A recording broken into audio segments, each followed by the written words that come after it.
So I think this machine would be perfect for anyone who's got a creative edge to them, if you want to call it, who loves woodworking, who loves wood in general.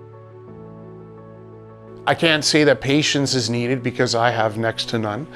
But at the same time, it's taught me to be patient, very patient. Carves can take anywhere between 2 to 10 hours, depending on the detail.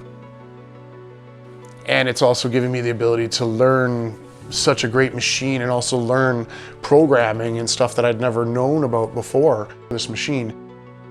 Now that I have the ability to do exact carvings of lakes, exact carvings of words and stuff like that, it opens up that Pandora box for me and for all my clients and customers, to the point where I say to all my customers, the limit is literally endless with this machine.